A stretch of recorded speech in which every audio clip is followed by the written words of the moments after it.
The road into Port Clyde had not changed. It still crawled along the black Atlantic like a guilty thought past lobster shacks boarded for winter, past prayer candles glowing in kitchen windows, past American flags frozen stiff on front porches. Snow came sideways across the windshield of Elias Thorne's rented pickup, white needles thrown by a mean ocean wind. Titan sat in the passenger seat, rigid as a sentry. The Belgian Malinois did not sleep. Not on roads, not in airports, not in any place where an engine hummed too long and the world narrowed into glass, metal, and vibration. Elias understood. The last convoy he remembered clearly had been in the dust outside Al-Qaim. 1 second road, next second white flash. After that, screaming through comms, burning rubber, a corpseman yelling his name like Elias had already left the earth. He blinked hard. Maine came back. Snow, salt, pine. The old harbor bell clanging in the dark. He flexed his right hand around the steering wheel until the tremor stopped. Titan noticed anyway. The dog's amber eyes slid toward him. No whining, no drama, just contact. "I'm good," Elias muttered. Titan kept staring. "Sitrep is normal, Chief." That was a lie, and both of them knew it. 6 years away. 6 years of deployments. Black site briefings, beltway signatures on paperwork nobody admitted existed, and monthly transfers wired home without fail. Hazard pay. Disability pay. Every dirty dollar he had earned under Foreign Moons had gone to Nolan with one instruction: take care of Mom. The last photo Nolan sent showed the old Thorne house lit warm against the snow, fresh cedar siding, new windows, smoke rolling from the chimney. Their mother Eleanor had been bundled in a wool coat on the porch, smiling thinly at the camera. "She's doing better," Nolan had written. "Don't worry about home." Elias had worried anyway. Worry was the only thing that made it through the numbness. The pickup turned onto Harpoon Lane. The family house appeared at the end of it, sitting above the frozen cove like something from a real estate magazine. Big windows, new paint, a stone walkway shoveled clean. Warm light spilled from inside. For half a second, Elias let himself believe. Then Titan growled. Low, deep, not warning at a stranger, not the sharp bark he used for movement. This was worse. This came from somewhere behind the ribs. Elias killed the engine. Easy. Titan's nose worked the air. Once, twice.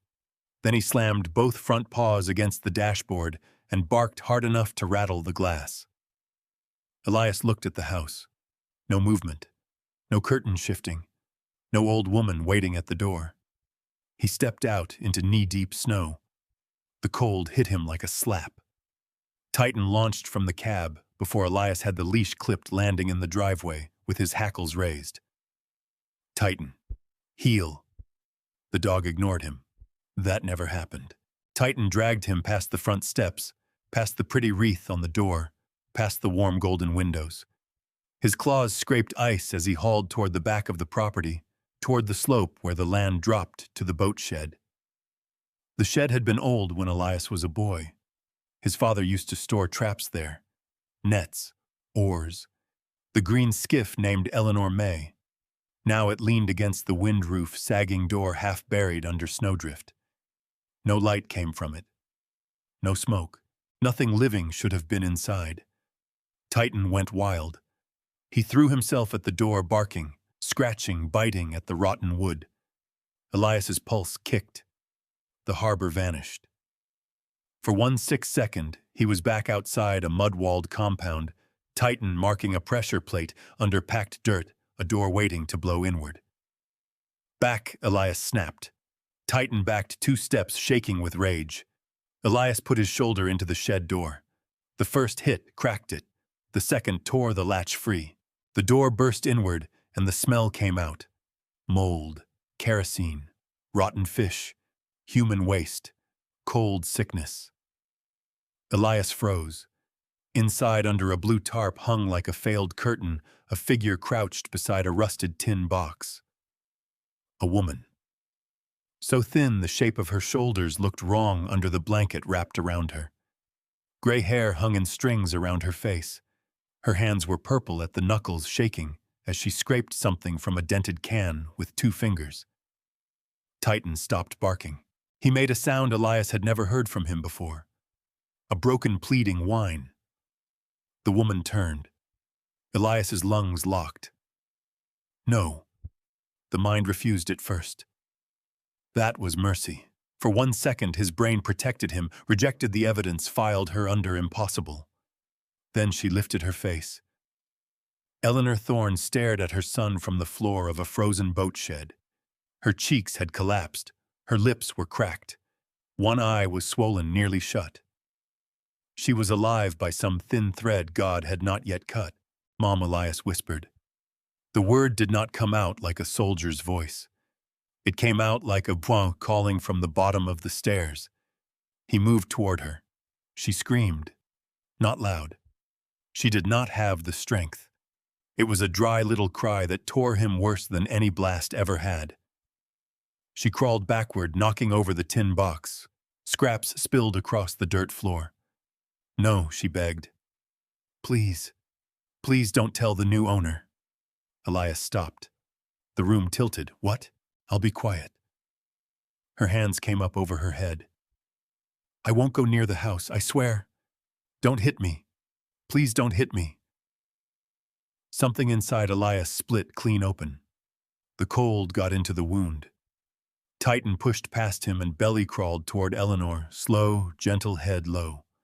The same dog who had taken down armed men in alleys outside Mosul now moved like he was approaching a wounded bird. Eleanor flinched. Titan stopped. Then he lowered his head onto the frozen boards and waited. Elias could not breathe. 6 years of checks. 6 years of trusting blood. 6 years of Nolan saying, She's fine, Eli. You just focus on coming home. Home. He looked back toward the big, warm house on the hill. The windows glowed like eyes. His hands began to shake again, worse this time. The shed walls pressed inward. The beeping came back in his skull. The dead radio. The dust. The smell of burned wiring. A voice shouting, man down, though nobody here had said a word. Titan snapped his head around and barked once. Sharp. Commanding. Elias sucked in air. The dog's eyes held him in place. Not there, they said. Here. Elias dropped to his knees in the snow-mud floor, 10 feet from the woman who had once kissed his scraped knuckles and packed sandwiches for Little League games. Mom, he said again, softer. It's Elias. Her face did not change. No recognition. Only terror. My son is dead, she whispered. Nolan told me. My boy died serving his country. Elias closed his eyes. The words went through him slower than a bullet. When he opened them, Eleanor was staring at his chest, at the old Navy jacket, at the dog tags tucked beneath his collar. She shook her head like a child denying thunder. No, she whispered. No, don't do that. Don't pretend to be him. Elias reached for the tags with numb fingers and pulled them free. They clinked in the dark. Eleanor stared at them. For one heartbeat, hope tried to rise in her ruined face. Then fear crushed it. Please, she said. Don't tell the new owner I talked. I'll be quiet. I'll be so quiet. Elias bowed his head. The sniper, the ghost, the man Langley once called steady under pressure, broke right there on the floor of that shed. And outside above them, the house he had paid for burned warm against the winter night. The Port Clyde Clinic was built beside a bait shop and a Methodist church because in winter people needed all three. Heat hit Elias the moment he carried his mother through the door. Real heat, honest heat, the kind she had been denied while the house on the hill burned bright with money he had bled for. Eleanor weighed almost nothing. That was the part that made him want to put his fist through a wall. Not the bruises, not the cracked lips. Not even the way she kept whispering, I didn't touch anything in the big house. It was the weight. His mother had carried him through fever football injuries, bad report cards, and the folded flag from his father's funeral. Now he carried her like a bundle of laundry. Dr. Miriam Vale met him in the exam room with sleep lines on her face and steel in her eyes. On the table, she said. Elias set Eleanor down like she might break. Titan stayed pressed to his left leg. The doctor cut away layers of filthy blankets and old sweaters. Her jaw tightened, but she did not gasp. Small towns taught people not to waste shock. How long, she asked. Elias stared at his mother's feet wrapped in gray socks, stiff with ice. I found her 20 minutes ago. That's not what I asked. He swallowed. I don't know. Dr. Vale looked up at him. Then I'll tell you what I'm seeing. Frostbite damage. Early necrosis in the toes. Severe malnutrition. Dehydration. Exposure sores. She's been cold for months, Mr. Thorne. Not days. Months. The room went silent except for the monitor. Beep, beep, beep. Elias's hands curled. Dr. Vale kept working. Elias, listen to me. She needs transfer to Rockland tonight. Maybe Portland if vascular agrees. I can stabilize her, but I can't reverse what's already happened. Beep. Beep. The sound slipped under his skin. A clinic became a field tent. White walls became canvas. The smell of antiseptic turned into burned plastic and dust. Somebody was screaming over a radio. Somebody else was praying. A corpsman's gloves were red dark in the strobe of a medevac bird. Beep, beep. Elias stepped backward and hit the cabinet. His throat closed. Elias, Dr. Vale said. He could not answer. Air came in jagged pulls. His vision tunneled down to the monitor. That flat green line jumping, jumping, jumping.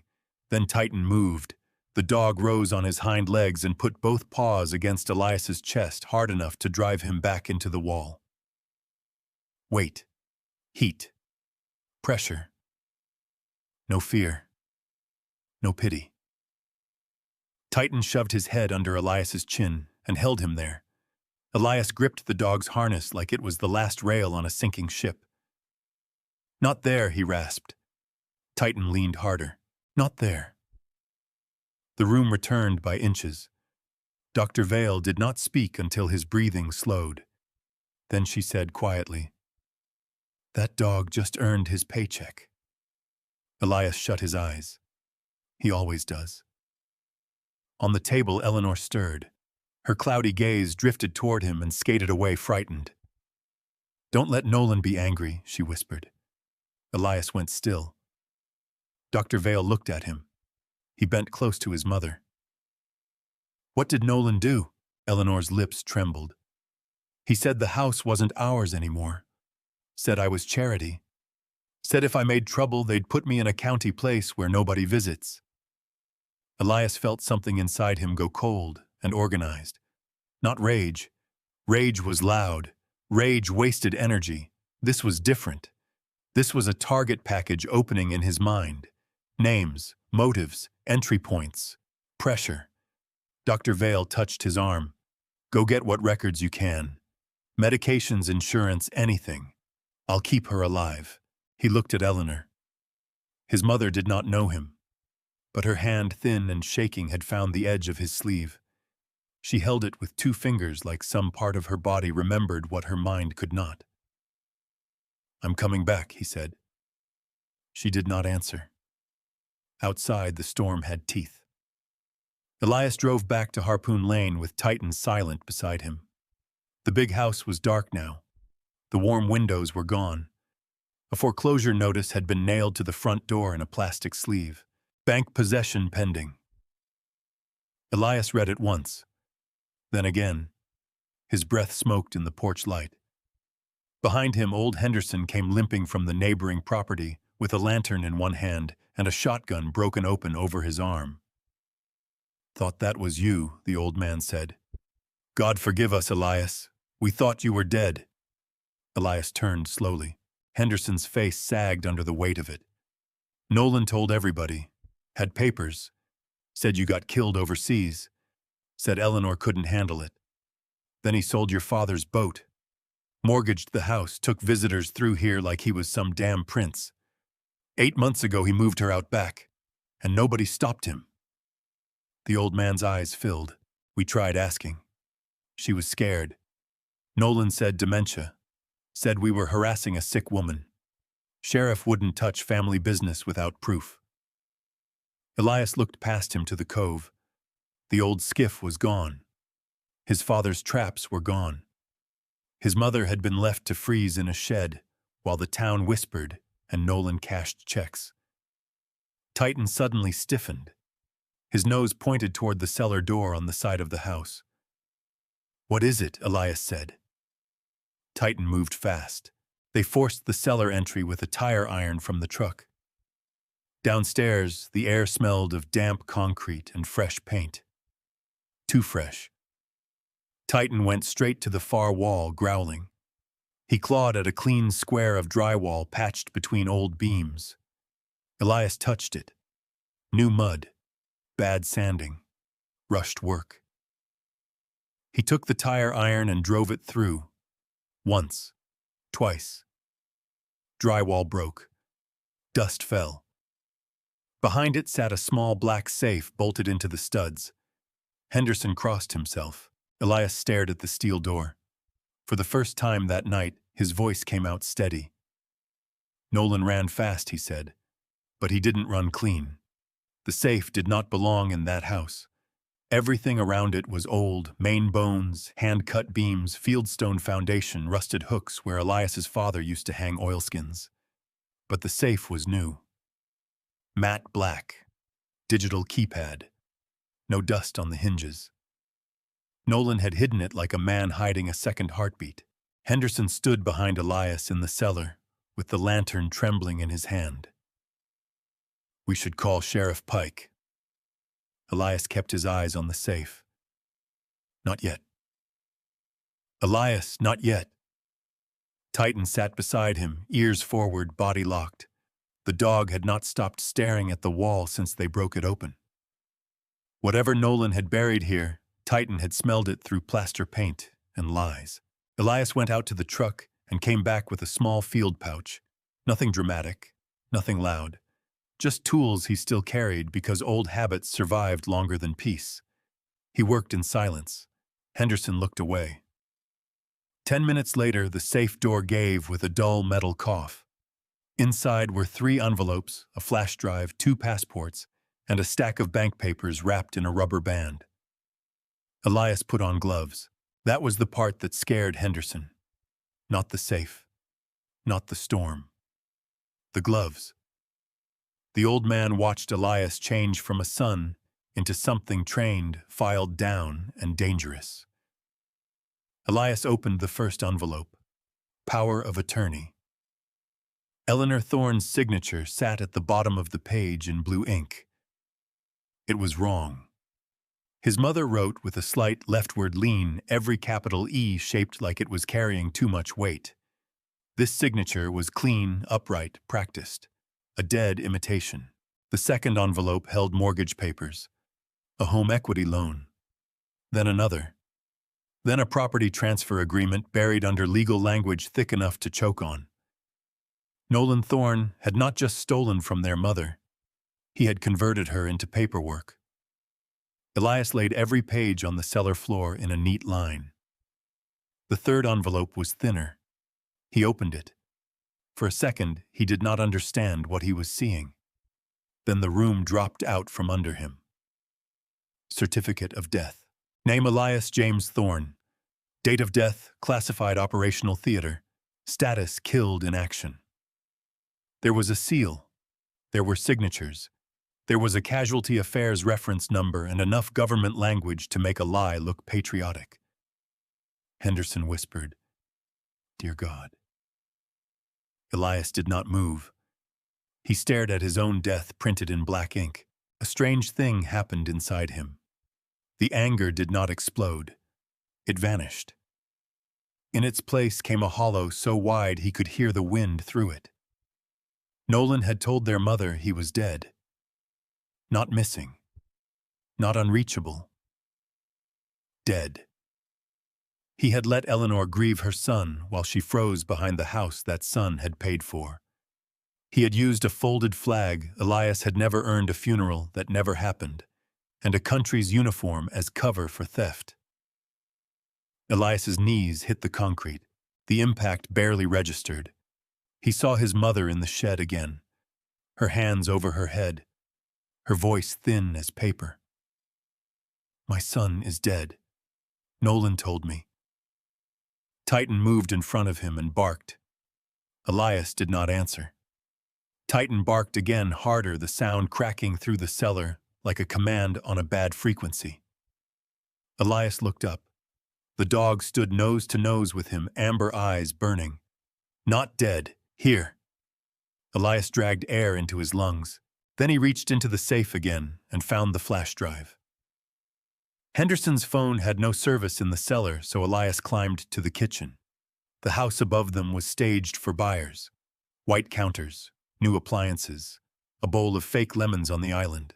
No photographs, no quilts, no smell of his mother's bread. Nolan had erased them room by room. Elias opened his battered laptop at the kitchen table and plugged in the drive. Folders appeared. Insurance, veterans benefits, Langley contact, offshore. That one made him stop. He opened it. Wire transfers, routing numbers, shell companies. Names Elias recognized from old classified briefings, not personally but by pattern. Foreign consultancy fronts, Beltway money men, a private security vendor with contracts near places the evening news never pronounced right. This was bigger than family fraud.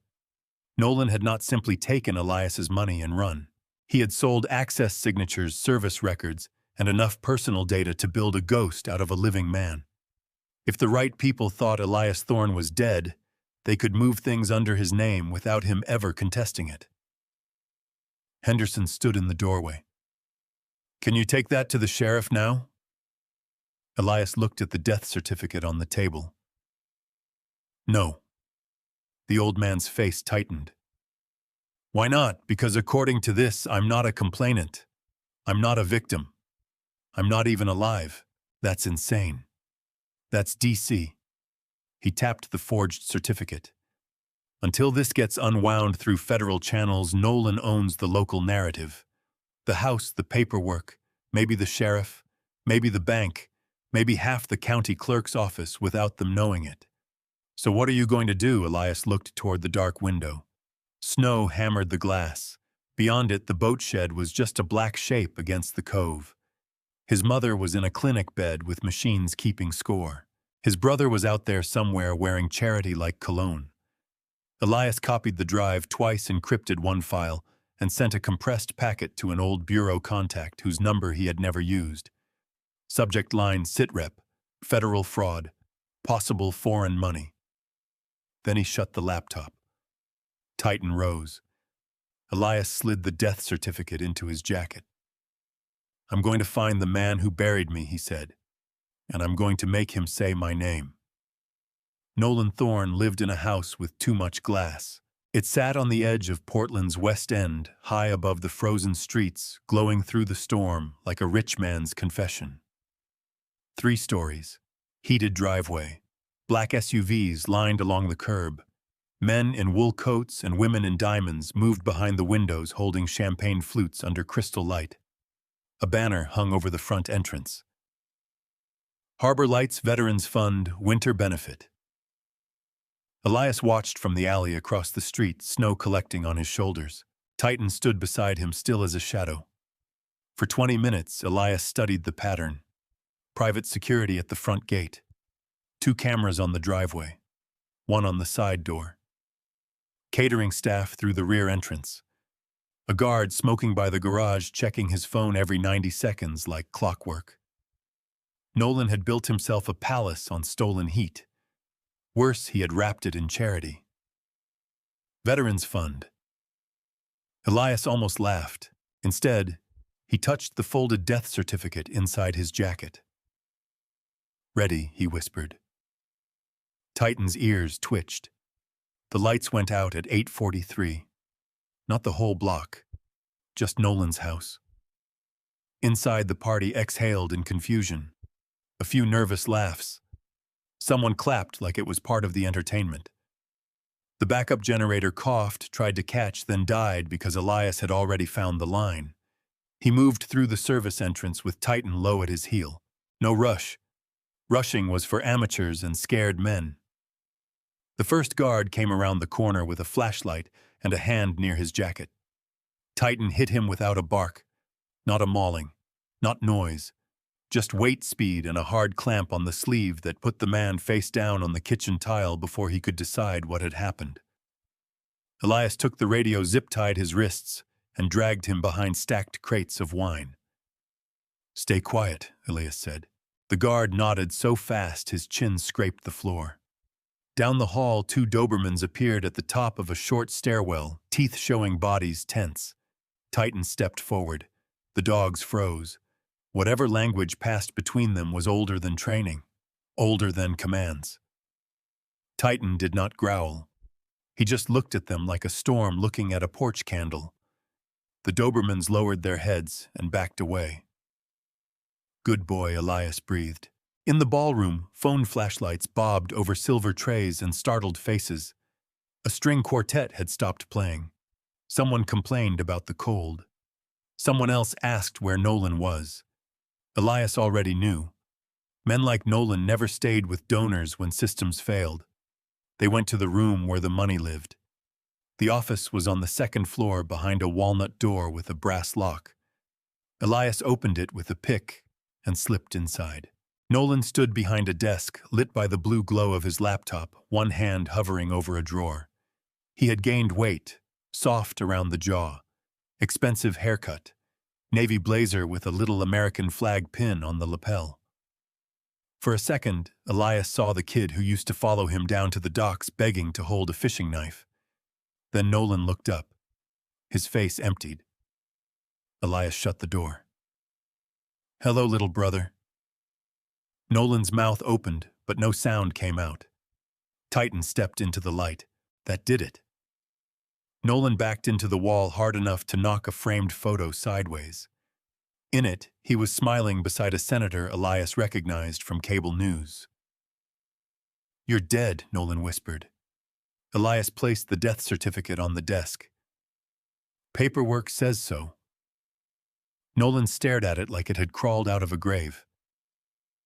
"How?" "That's your question."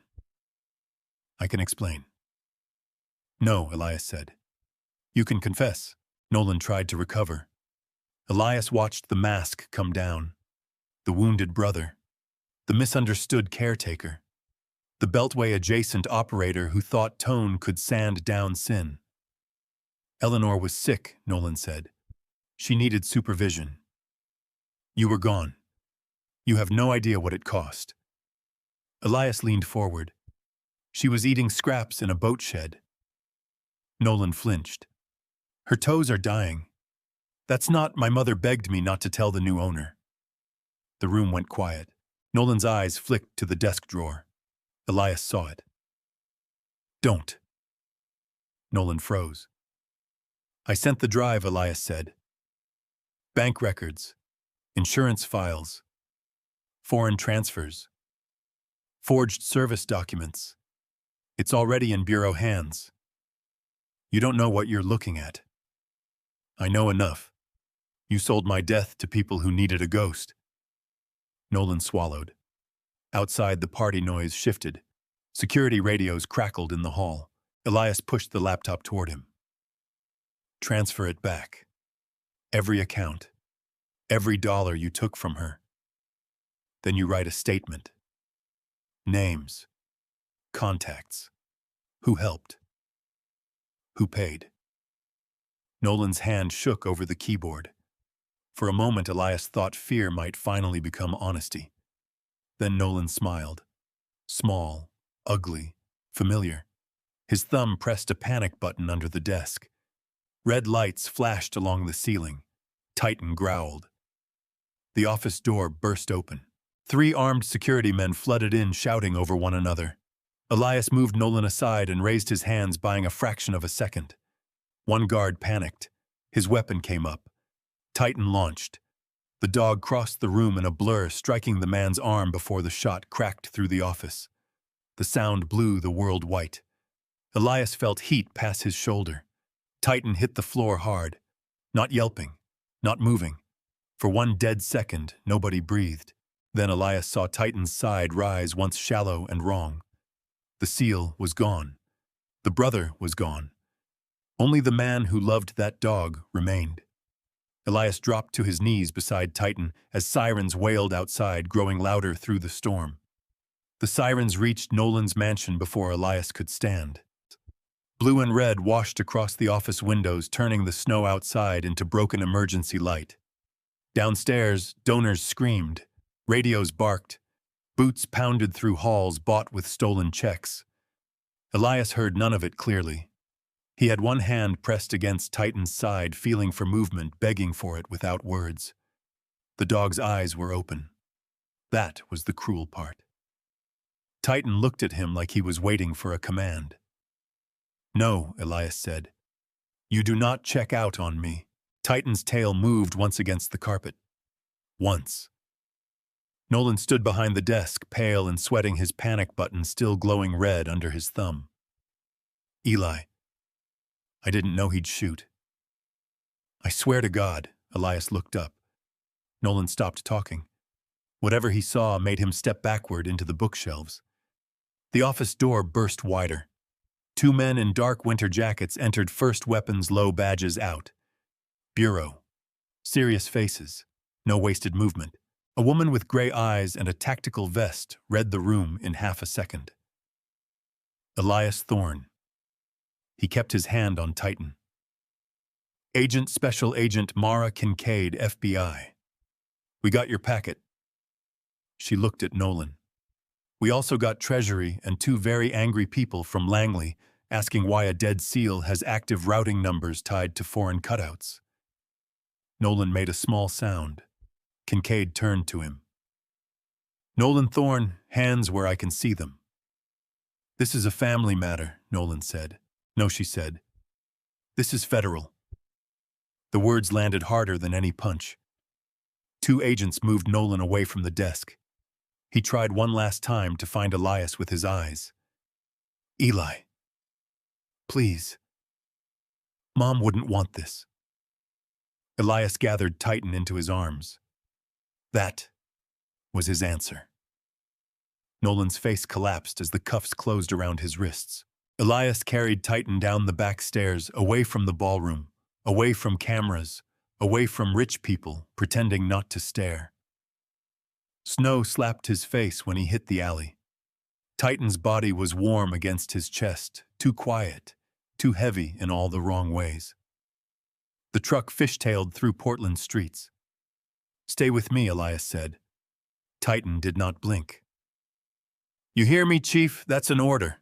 The emergency veterinary clinic sat near the waterfront, lights blazing against the storm. Elias kicked the door open with his shoulder. A receptionist stood so fast her chair rolled back. "I need a surgeon," Elias said. "Now." Hands reached for Titan. A gurney, towels, a doctor in green scrubs, silver hair tied back, eyes sharp despite the hour. "I'm Dr. Rourke," he said. "What happened?" "Gunshot. Right side. He saved me." The old vet's face changed, not with shock, but respect. "We'll do everything." Elias did not let go. A tech touched his arm. "Sir." "I said he saved me." "I know," she said gently. "Let us save him now." That broke his grip. They rolled Titan through swinging doors. Elias followed until the glass stopped him. Beyond it, the room moved fast. Controlled voices, instruments, light, the clean, brutal mercy of people fighting time. Elias stood there with Titan's collar in his fist. His hands were stained. His jacket was torn. Snow melted off him and puddled on the floor. He looked less like a decorated operator than a man who had lost the last living thing that knew how to drag him back from the edge. Kincaid arrived 20 minutes later. She stood beside him but did not crowd him. "Nolan is in custody," she said. "He's talking already, blaming contractors, lawyers, shell managers." We froze 3 accounts before he finished his first lie. Elias watched the surgery room. "My mother, Dr. Vale, transferred her to Rockland. Stable. Critical, but stable. She asked for the dog." Elias shut his eyes. Of course she had. Even afraid, even lost inside her broken memories, Eleanor had known the difference between a threat and a guardian. Kincaid lowered her voice. "Your legal status is being corrected. Defense Department confirmed your identity." "Good. That's all you have." Elias opened his eyes. "My brother put my mother in a shed and turned me into a corpse on paper. If that dog dies, Agent, there is no good." Kincaid had no answer for that. Hours passed. The storm eased near dawn, leaving Portland buried and silent. Elias never sat. Whenever his knees weakened, he leaned his forehead against the glass and listened. Beep, beep, beep. The monitor inside kept time with his heartbeat until he could no longer tell which one belonged to whom. Then the rhythm changed. A nurse moved quickly. Dr. Rourke leaned over Titan. Another tech stepped in.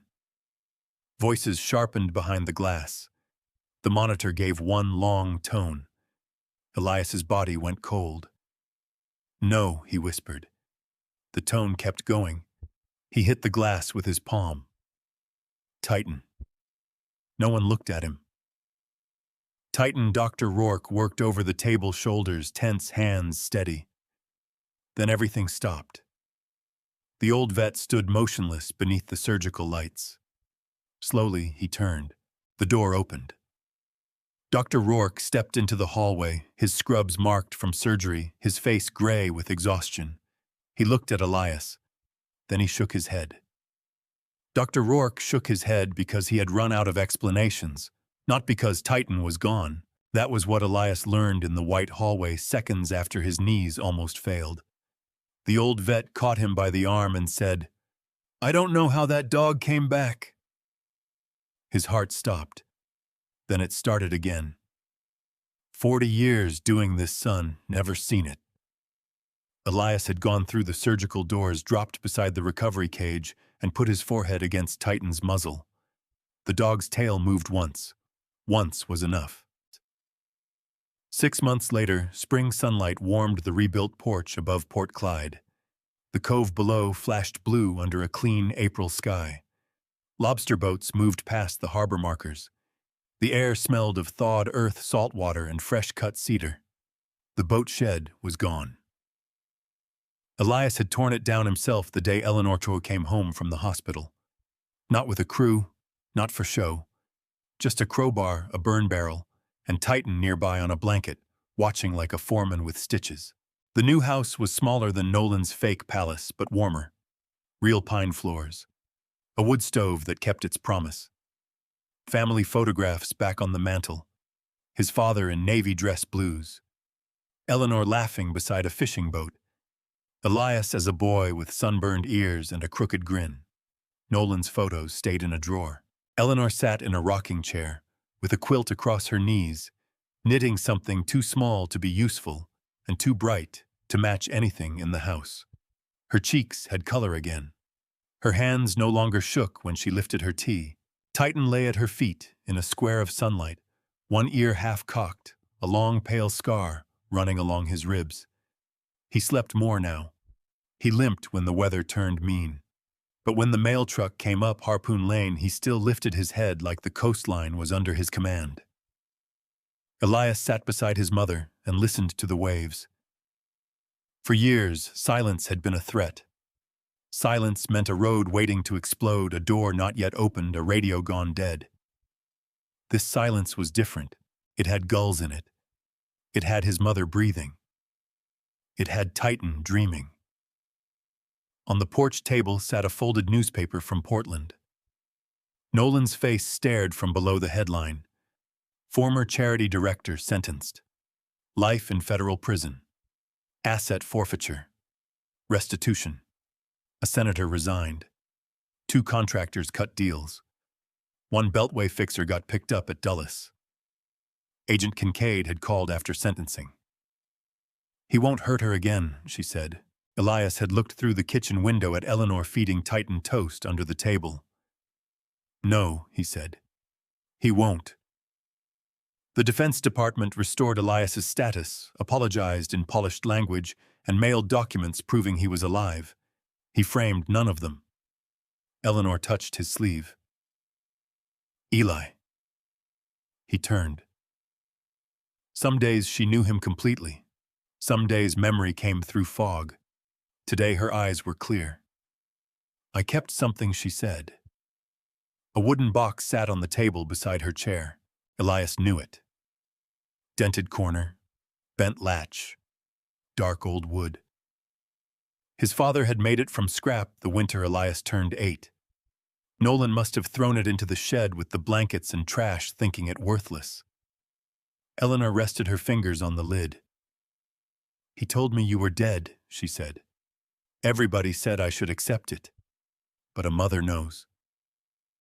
The porch seemed to shift under him. She opened the box. Inside lay a cheap pair of dog tags Elias had bought at a county fair when he was a kid, long before the Navy ever owned his name. Beneath them were letters written in a boy's careful hand. "Dear Mom, when I am a SEAL, I will buy you a house with a fireplace. Dear Mom, don't be scared when Dad is gone. I will be brave for us. Dear Mom, Nolan took my baseball glove, but I forgive him because you said family matters." Elias looked away. Too late. The tears came anyway. Eleanor reached for his face with the hand that had survived the frost. "I held this all winter," she whispered. "When I got cold, I opened it. When I got scared, I read your words. I told myself my boy was out there somewhere. And if God still had work for him, he would send him home." Titan woke, groaned, and laid his head across Eleanor's slipper. Elias laughed through the tears. Eleanor smiled and scratched behind the dog's ear. "The Lord sent both of you," she said. Elias looked down at the cove, at the clean water moving where ice had locked everything still. Nolan had taken money. Rooms, boats, signatures, years that could never be returned. But he had not taken this porch. He had not taken the dog sleeping in the sun. He had not taken a mother's faith in her son. Elias reached into the wooden box and lifted one old letter between his fingers. The paper trembled, but his hands did not. Behind them, the wood stove crackled. Before them, the Atlantic rolled in steady and calm. And for the first time in years, when Elias closed his eyes, he heard only home.